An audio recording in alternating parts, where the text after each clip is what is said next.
안녕하세요. 오늘 다룰 주제 이거 정말 흥미로운데요. 왜 어떤 성경은 책이 더 많고 어떤 건 더 적을까요?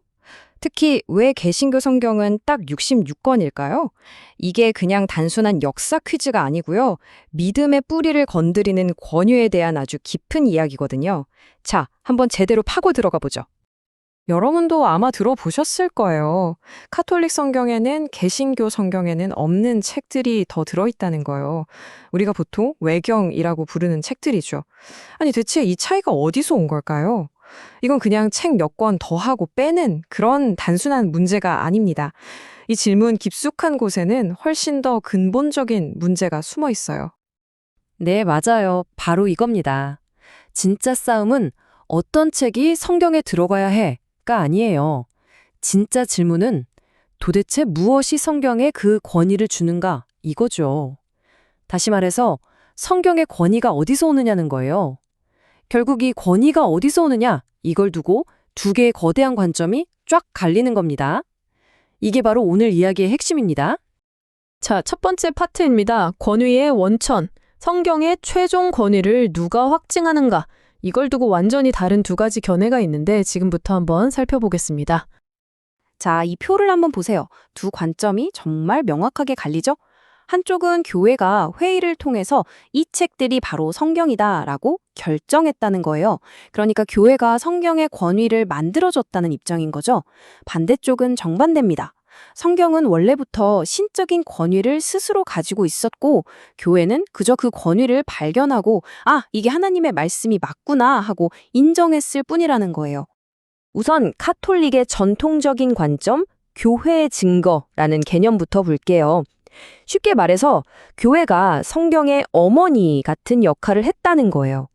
수많은 옛날 문서들 중에서 교회가 이게 바로 하나님의 말씀이야 라고 증언하고 도장을 꽝 찍어줬기 때문에 성경이 지금의 권위를 갖게 됐다는 논리죠.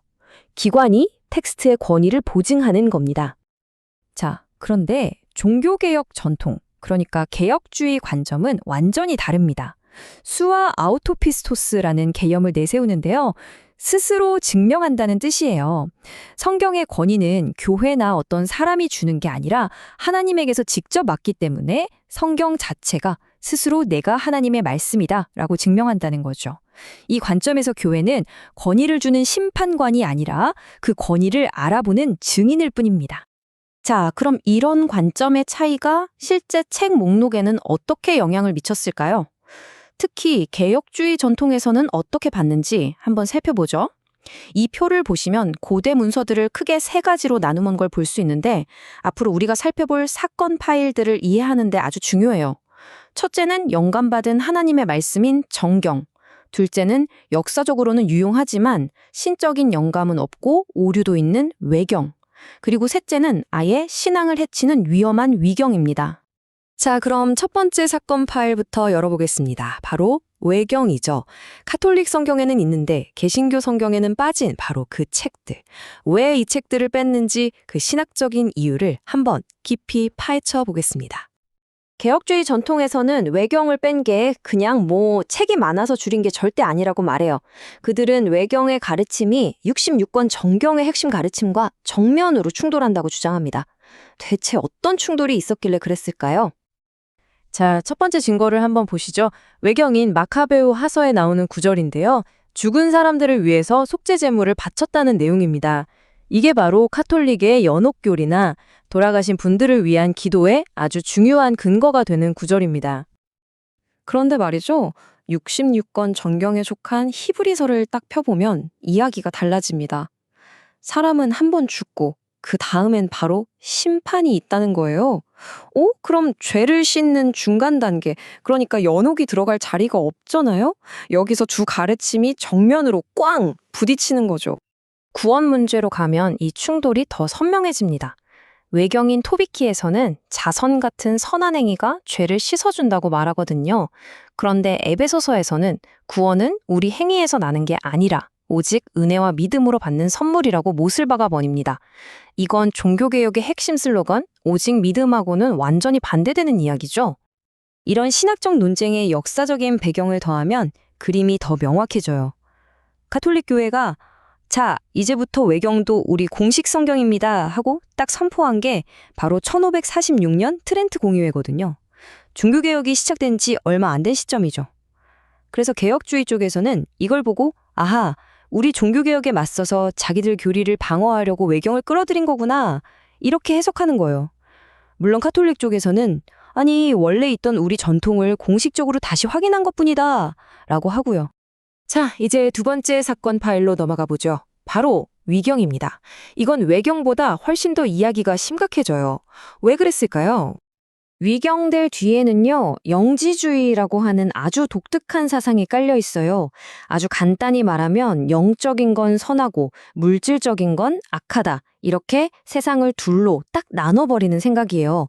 그래서 구원이라는 것도 믿음으로 얻는 게 아니라 어떤 비밀스러운 지식을 깨갈아서 이 악한 육체에서 탈출하는 거라고 봤죠. 이 사람들의 핵심 생각을 보면 이게 정통 기독교랑 얼마나 다른지 확 느껴지실 거예요. 첫째, 우리 몸은 감옥이다. 둘째, 구약 성경에 나오는 창조주 하나님은 사실 악한 신이다. 셋째, 예수는 진짜 사람이 아니라 사람인 척한 영적인 존재일 뿐이다. 뭐 이런 식이에요. 완전히 다른 세계관이죠. 이런 영지주의 문서 중에 제일 유명한 게 바로 도마복음인데요. 재밌는 건 이 책에는 예수님의 탄생, 십자가, 부활 이런 이야기가 하나도 없어요. 그냥 예수님이 남겼다는 비밀스러운 가르침 114개만 쭉 나열되어 있습니다. 딱 첫 구절만 봐도 이 측의 성격이 그냥 드러나요. 죽음을 맛보지 않으려면 뭘 해야 한다고요? 십자가를 믿는 게 아니라 말씀의 해석을 발견해야 한다는 거예요. 지적인 깨달음, 즉 그노시스가 구원의 열쇠라는 거죠.